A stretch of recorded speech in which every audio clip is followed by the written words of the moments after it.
¿Qué tal, camaradas? ¿Cómo están? Bienvenidos a este nuevo video de la biblioteca aquí en Punto y Coma. Y también le doy la bienvenida a posibles personas, lectores mamadores o estudiantes que les dejaron hacer una investigación y tienen hueva de leer 80 páginas en Wikipedia.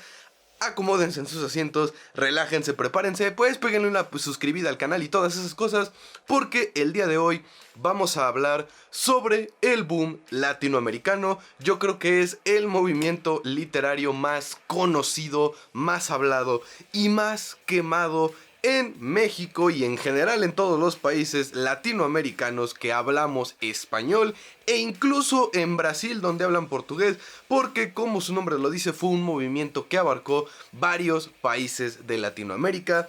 Tal vez no todos a nivel ultra popular, en el sentido de que tengan un autor de su país que haya sido miembro de este grupo o miembro de este movimiento, pero vaya, de que el boom latinoamericano es algo de lo que se habla, se habló y se hablará en muchas formas y en muchas maneras. Va a pasar, así que vamos a hacer un pequeño repaso de qué es este movimiento, por qué surge, cuáles fueron sus motivaciones, el verdadero porqué de este movimiento, quiénes se le unieron, los máximos exponentes y la visualización que tiene el mundo y la sociedad actual con respecto a este movimiento.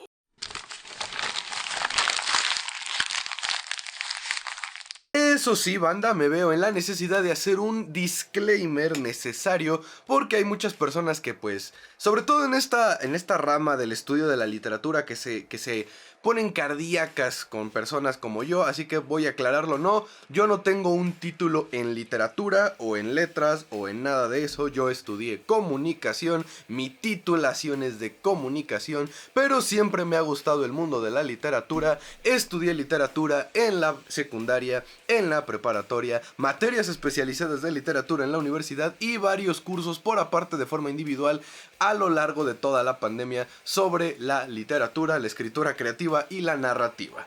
De nuevo, no tengo como tal un título en letras y muchísimo menos soy historiador, por ende puede que me equivoque en alguno que otro dato, así que no voy a ponerme súper técnico de sí, en el año 1000 a la hora 35 del mes. No, voy a dar datos generales, así que si buscaban datos específicos o fechas específicas al chile, mejor váyanse a una biblioteca o pregúntenle a un güey historiador que sea experto en este pedo. Yo nada más voy a englobar cosas generales que le dan vida al boom latinoamericano. Pero bueno, habiendo ahora sí dado el disclaimer y habiendo pasado el intro, hablemos del boom latinoamericano, empezando por el principio, como dicen por ahí, en su origen. ¿Qué le dio vida o qué hizo que existiera el boom latinoamericano? Pues bien, después de los acontecimientos ocurridos en la Segunda Guerra Mundial y de que básicamente Estados Unidos y Rusia se convirtieran en las potencias más importantes a nivel mundial, económico, científico y militar, se hizo una polarización global. Por un lado estaban las personas del Partido Azul, los que creían en el capitalismo, los que les gustaba America fuck yeah y what the fuck is a kilometer. Ese era el team número 1. Y el team número 2 eran los rojos, los que creían en el socialismo, los de si tienes dos vacas, compa, y todas esas cosas que la gente cree que le sabe un chingo pero no sabe una mierda. Pues bueno, esas eran las dos polarizaciones que había en el mundo. O eras capitalista o eras socialista. O estabas con la democracia y los kilotones de libertad, o estabas con la represión y la austeridad y todas esas cosas que le tiraban al socialismo. Aquí no me voy a poner a decir cuál movimiento es mejor que el otro, quién estaba en lo correcto y quién estaba equivocado, porque francamente después de haber leído muchos libros y mucha información sobre ambos movimientos, los dos estaban igual de pendejos y estaban igual de equivocados. Sobre todo porque se peleaban por puras pendejadas. Como sabemos, en la década, a finales de los 50 y en la década de los 60, comenzaron los conflictos y roces que le dieron pie o que le dieron paso a la Guerra Fría. Ahora, habrá algunos historiadores o algunas personas que dicen que después de los acontecimientos de la bomba atómica comenzó la Guerra Fría. De hecho, apareció en la película de Oppenheimer esta frase que decía que la bomba atómica no fue el fin de la Segunda Guerra Mundial, sino que fue el inicio de la Guerra Fría con los soviéticos. Y eso puede que esté a discusión, puede que no. La verdad es que así específicamente y del libro podemos decir que el pedo de la Guerra Fría no comenzó bien, sino hasta la Guerra de Vietnam. a principios, mediados y finales de la década de los 60. ¿Por qué es hasta lo del tema de la guerra de Vietnam? Pues fue porque ahí se involucraron varias potencias de Asia y de Europa socialistas con potencias capitalistas de Europa y de América, por un lado los que luchaban con el Vietcong y por el otro los que luchaban a favor de Estados Unidos y su invasión a Vietnam. La guerra de Vietnam tal vez no fue el inicio de la Guerra Fría, pero sí fue uno de los momentos más críticos de la Guerra Fría porque ayudó a que se volviera más evidente la polarización de las ideologías, de la paranoia y de los problemas sociales que había en aquel entonces a nivel global. Y cómo los capitalistas y el lado de los azules significaba la represión, significaba no la libre expresión y no el espíritu enfocándose en la libertad y todas esas cosas. Y el movimiento hippie estaba ganando muchos adeptos por su movimiento de paz y por sus ideas de idealizaciones futuras en un mundo donde todos se amaban y los Beatles y todas esas cosas. Pues la mayoría de intelectuales, bohemios y personas que en su perra vida han tenido carencias físicas, económicas o sociales se vieron atraídas por estos movimientos sociales. Ahora, ese tema de las personas privilegiadas que quisieron disfrazarse de personas que entendían a la sociedad es un tema muy importante del cual vamos a hablar más adelante en este video. Pero el punto es que movimientos como los socialistas, los comunistas, los hippies y todas estas personas que buscaban esa libertad y peace and love se volvieron muy populares, lo que comenzó una serie de revoluciones sociales, empezando algunas en Europa, en algunas repúblicas de la Unión Soviética, en algunas partes de Asia, en Estados Unidos, lo del juicio de los 7 de Chicago y la lucha de las Panteras Negras en contra del reclutamiento de jóvenes afroamericanos en una guerra por un país que los odiaba, fueron movimientos sociales de los más sonados en el norte o en ese llamado primer mundo. Pero mientras tanto, en Latinoamérica era una historia completamente diferente. Porque si bien en países como Estados Unidos o Inglaterra o Rusia o otros países de Europa el capitalismo presentaba ideas atractivas o el socialismo también presentaba ideas atractivas, como que nadie sabía o nadie dudaba de que lo que debía ser era lo que votaban o lo que elegían los que habían ganado la Segunda Guerra Mundial, porque todos esos países vivieron la contraparte de las peores cosas de los movimientos tanto fascistas como socialistas extremistas o comunistas de Europa y de Asia. Un país y una serie de continentes que vivieron los acontecimientos de la Segunda Guerra Mundial sabían que tal vez lo que estaba haciendo el capitalismo no era lo mejor, pero la alternativa era muchísimo peor. De nuevo, no estoy diciendo que uno fuera bueno y el otro fuera malo, simplemente estoy diciendo la perspectiva en la que se encontraban esos países. Pero en Latinoamérica, donde a duras penas se llegaron a enviar tropas o aviones, o se hundió un solo barco, o pasaron cosas medianamente cortas, sumado a la migración de muchos de los dirigentes de algunos de los partidos fascistas y socialistas que huyeron de Europa tras la caída del régimen nazi en Alemania, y todas esas cosas que llegaron a Latinoamérica y pudieron vender ahí sus ideologías, pues el socialismo ganó muchos adeptos, sobre todo el socialismo, porque también el comunismo, también el nazismo, el fascismo y otros movimientos más que pues ahí siguen existiendo, pero el comunismo y el socialismo empezó a ganar muchos adeptos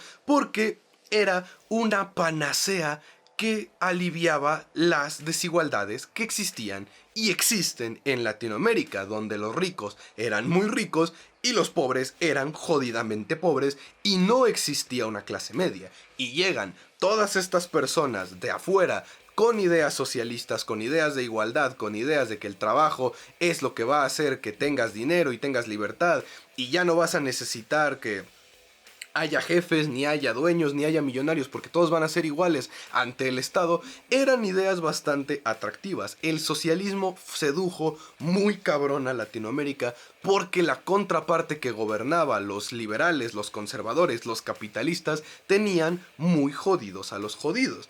Así que aquí es donde intelectuales, pintores, artistas, escritores, cineastas y todas esas personas del medio comienzan a sentirse atraídas por movimientos y ideas socialistas y comunistas, lo que comienza a alertar al vecino del norte, Estados Unidos, pero en lugar de utilizar otros métodos para contrarrestar la atractosividad del comunismo y el socialismo, optaron por la represión social, lo que le dio paso a muchas revoluciones, protestas e inconformidades sociales, siendo las más sonadas, en mi país por lo menos, la del 68 y la masacre de Tlatelolco, la de Buenos Aires en la Plaza de Mayo, la de Pinochet y su golpe de estado en Chile, pero la más relevante de todo el boom latinoamericano, la Revolución Cubana en Chile. La Revolución Cubana es tan importante para el boom latinoamericano porque fue la única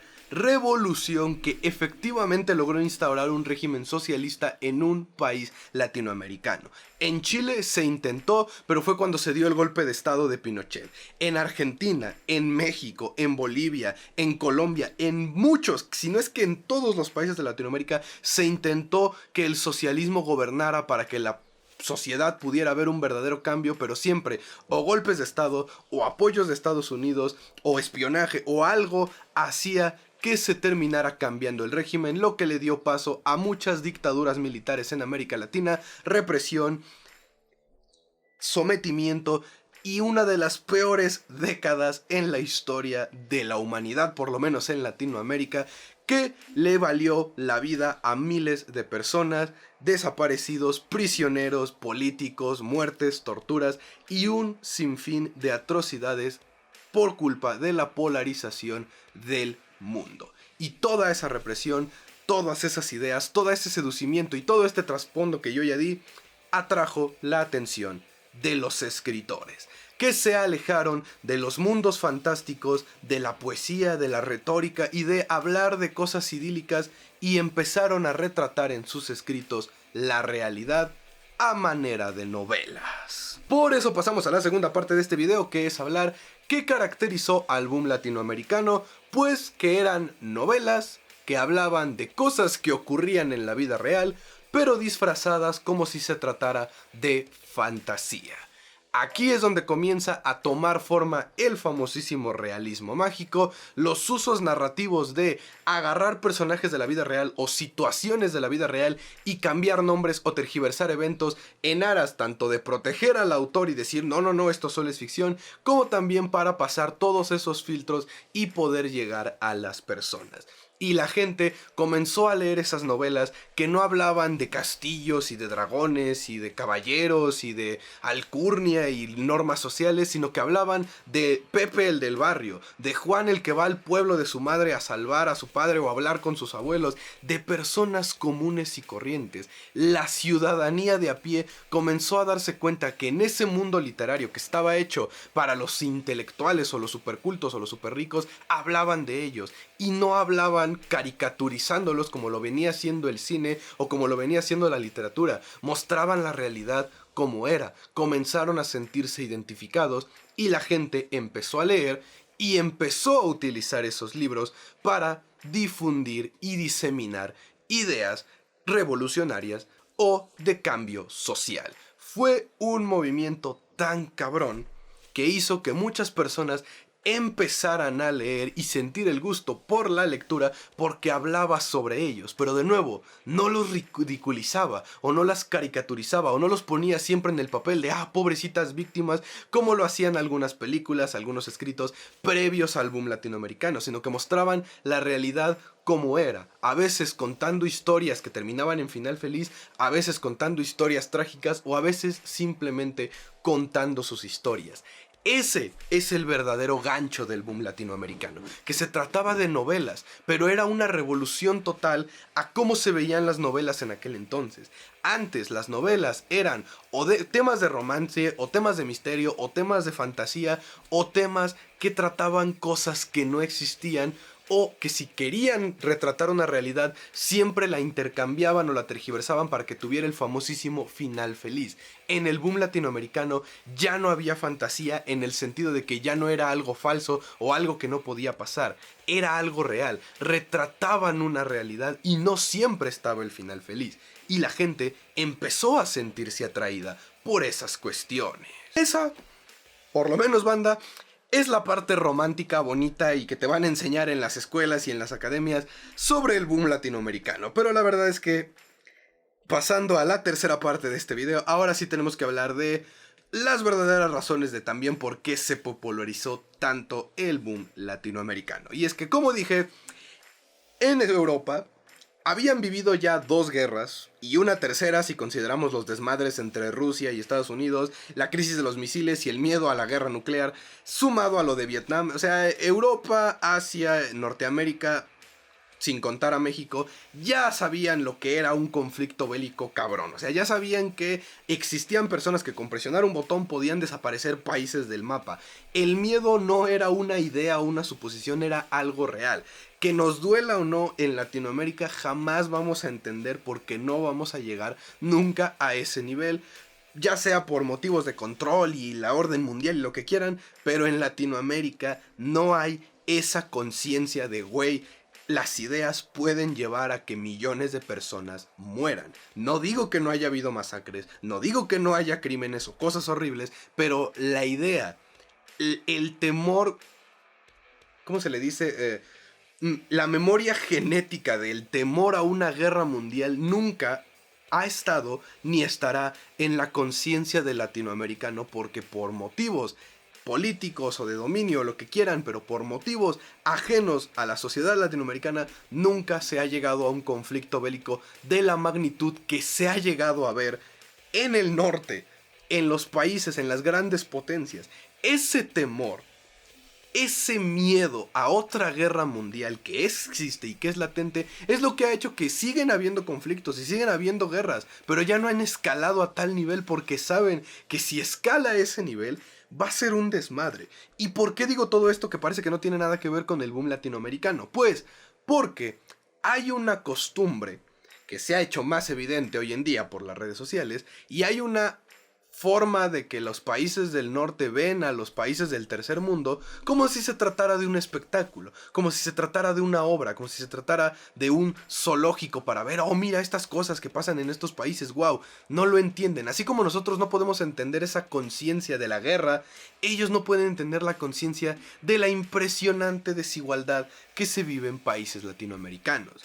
Y cuando empiezan a salir estas novelas y surgen estos autores, curiosamente todos hombres y todos medianamente caucásicos, aunque latinoamericanos no tenían el parecido del común latinoamericano, y empiezan a escribir sobre esas desigualdades, esas cosas que eran el pan de cada día de muchas personas, los snobs, los intelectuales, los whitexicans de el mundo empezaron a ver esas historias y dijeron, wow, qué interesante, pero lo veían como una atracción turística, como esas fotos de Paris Hilton en África tomándose fotos con los niños, no lo veían como algo real, porque era algo que no los afectaba, era algo que era un atractivo, era una obra para ellos, era un espectáculo. Y esas novelas, esos libros que para nosotros retratan una realidad, para ellos era como decir, oh, qué interesante y qué historias tan locas y qué curioso ver un mundo en el que eso es posible. Bueno, voy a tomarme mi té de las 5 en mi mansión que me costó 3 corcholatas. No entendían esas desigualdades, y los snobs que se unían a los movimientos sociales como los hippies privilegiados de, sí, yo soy alguien que cree en la paz y en el amor, pero me voy a Tulum a las 5 de la mañana a tocar mi guitarra y cantar Lamento Boliviano. Esa gente que se cree humilde o que se cree pegada al pueblo, pero que no sale de pinches Polanco, no sale de Milán, no sale de París, no sale de esas grandes ciudades, esas grandes capitales, eran los que verdaderamente eran el flujo de dinero y de compras de los libros del boom latinoamericano. Porque si bien surgieron estos autores y sus novelas se volvieron muy populares en los países de origen y en los países de Latinoamérica, la razón por la que ha sido tan sonado el boom latinoamericano es porque ya existían también antes y después autores y escritoras de Latinoamérica y que pasaban de un país a otro, pero no llegaban a más allá, y si a lo mucho llegaban a Estados Unidos o a España. Las novelas de estos güeyes, de los del boom latinoamericano, llegaron a todo el perro mundo. Esa es la gran diferencia, esa es la gran respuesta final del por qué el boom latinoamericano es tan grande y reverenciado. Porque dejaron de ser solo libros para gente de habla hispana, libros que se vendían en España o en Estados Unidos, y fueron de dominio público. Y así como Sherlock Holmes, como Oscar Wilde, como T.S. Eliot, como Jane Austen y como todos esos grandes autores de todos los países que conocemos llegaban a Latinoamérica, así los famosos autores del boom llegaron a todos los países del mundo. ¿Por qué? Porque sí, retrataban una realidad y hacían una denuncia, y tal vez cuando los escribieron tenían las mejores intenciones de hacer un texto de protesta, pero para esas personas, los snobs, los creídos, los mamadores, los grandes intelectuales, era el nuevo espectáculo, era de wow. En San Juan también hace aire. Aquí tenemos miedo de los soviéticos y de los comunistas. Güey, acá hay personas muriéndose de hambre. Qué atractivo, qué novedoso. Era como ver un espectáculo. Algo que, como dije, se ha hecho más evidente hoy en día. Y por eso las personas, las grandes élites, los grandes empresarios empezaron a apostarle a esos escritores. Y por eso el boom latinoamericano se hizo tan sonado. Porque sí, banda, es bien bonita la parte romántica y la historia romántica de, el boom latinoamericano y los revolucionarios y los movimientos sociales. Pero llegó un punto, yo creo, a finales de la década de los 60, principios de los 70, en la que ya los máximos exponentes del boom latinoamericano eran todo menos personas del pueblo. Y ahora sí tenemos que hablar de los mismos 4 escritores que siempre, en todos lados, secundaria, prepa o universidad, se habla y se repite y se repite y se les besan las patas una y otra y otra y otra vez.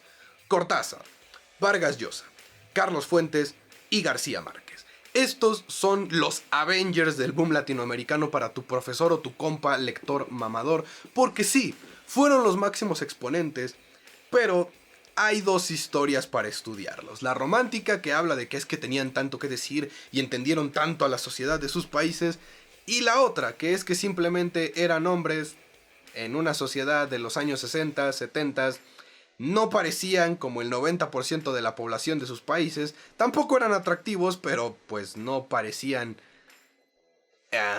esas facciones no atractivas para una sociedad snob y machista y pretenciosa. Y además de eso tenían contactos, porque estos 4 que acabo de mencionar eran compas entre ellos, y se ayudaban entre ellos, y se pasaban sus escritos entre ellos, y qué padre, y qué bonito, y qué bien nos llevamos. Pero también, si alguien amenazaba el trabajo de ellos, entre ellos se tiraban tierra a sus enemigos. Y entre ellos tapaban la obra de los que podían ser mejores, o fueron mejores que ellos. Ahora, aquí es donde nos se pone un poco complejo la situación, porque cuando uno habla de esto, piensan que estamos diciendo que la obra de García Márquez o la obra de Vargas Llosa o de Carlos Fuentes o de Cortázar no vale la pena, o no es buena, o es basura, y no. Y quiero que les quede bien claro, sí, esos güeyes son y fueron grandes escritores y tienen maravillosos libros y su literatura es hermosa, y claro que fueron los máximos exponentes del boom latinoamericano, pero es como si... ¿Saben cómo es?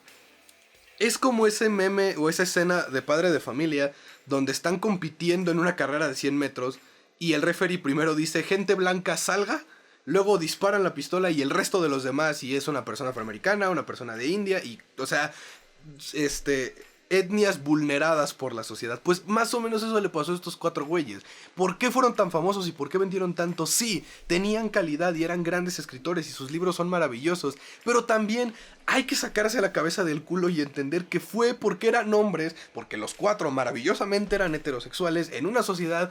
Ellos cumplían con todo el checklist que una sociedad pretenciosa buscaba de un gran autor y de un gran sabio y de un gran intelectual. Por eso esos 4 güeyes son los más mencionados, y por eso a tu profesor de literatura o de español de la secundaria y de la prepa le mamaba 100 años de soledad y no dejaba de estar mame y mame y mame y mame con Conversación en la Catedral, con la de La Región Más Transparente, con Rayuela. ¿Por qué? Porque estos güeyes representan esa fantasía de que todo autor bohemio y experto y chingón se ve así. Un güey sabio que fuma cigarros y que habla bien bohemiamente y que toma whisky, la chingada.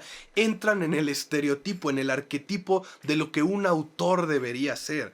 Y por eso se hicieron tan famosos. De nuevo, sí, son grandes escritores, pero sáquense la cabeza del culo y entiendan que porque estos 4 güeyes siempre los mencionan, es kilométricamente más siempre por lo que eran como personas que por sus escritos. Por eso el resto de autores o mujeres autoras que existieron, porque sí existieron durante el boom latinoamericano, no se tomaron en cuenta o no son recordados como parte del boom latinoamericano. De nuevo, porque se salían del checklist a cumplir. No tiene nada de malo. No tiene nada de malo que te hayan enseñado o que crezcas o que te sepas toda esa parte y esa historia romántica del boom latinoamericano. Está bien.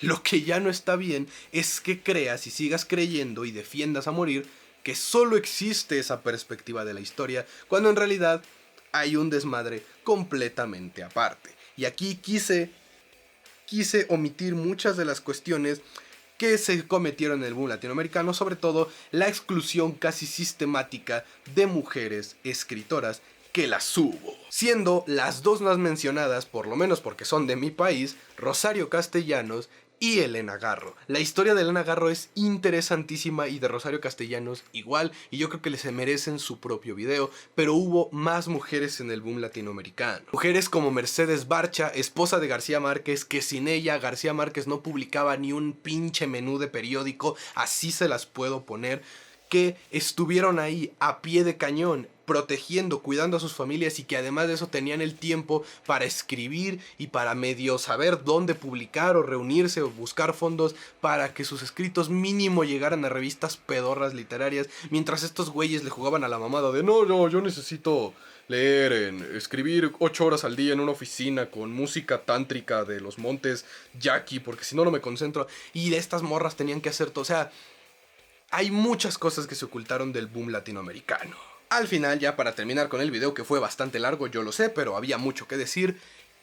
¿Es importante estudiar el boom latinoamericano? Sí, porque le abrió las puertas a la literatura hispana y a la literatura latinoamericana al mundo.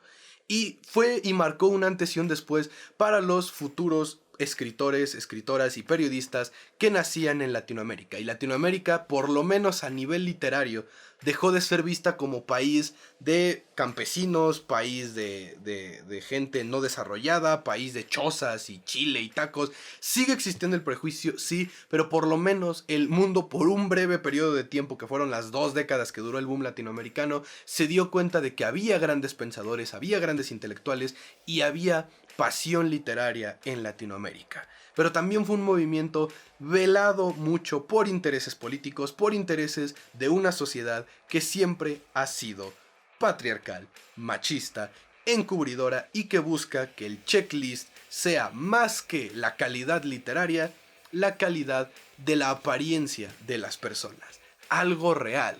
Por eso, cuando yo u otras personas decimos que ya es necesario estudiar a otros autores o a otras autoras de esa época, de ese movimiento o de otros, no es porque digamos, es que odiamos a los hombres blancos heterosexuales y deberían de morirse. No, es que decimos, güeyes, ustedes ya les dijeron y les lamieron las patas casi 60 años.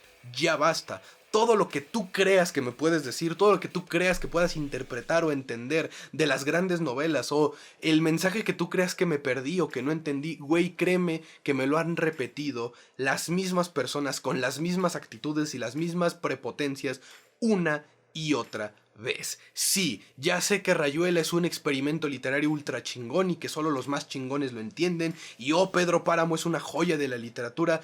Todo lo que creas que no sé, o que las personas que ya no queremos estar a cada pinche rato lamiéndole las patas a estos escritores que nos hemos perdido, que no logramos entender o que no sabemos de literatura, cabrón, te lo puedo asegurar que no lo sabemos de pinches memoria, porque eso es algo que desde la primaria, secundaria, prepa, universidad y en todos lados repiten y repiten y repiten y repiten y repiten y repiten. El boom latinoamericano fue un gran movimiento y fue muy importante, sí, pero los 4 güeyes más representativos no fueron los únicos 4 güeyes que estuvieron en ese movimiento. Y su época ya terminó. La mera neta. Así que bueno, banda, eso sería todo en el video del día de hoy. Y como fue bastante larguito, no me voy a entretener con la despedida. Así que eso sería todo. Yo me despido, cuídense mucho, que la fuerza los acompañe y nos estaremos viendo para la otra. Adiós.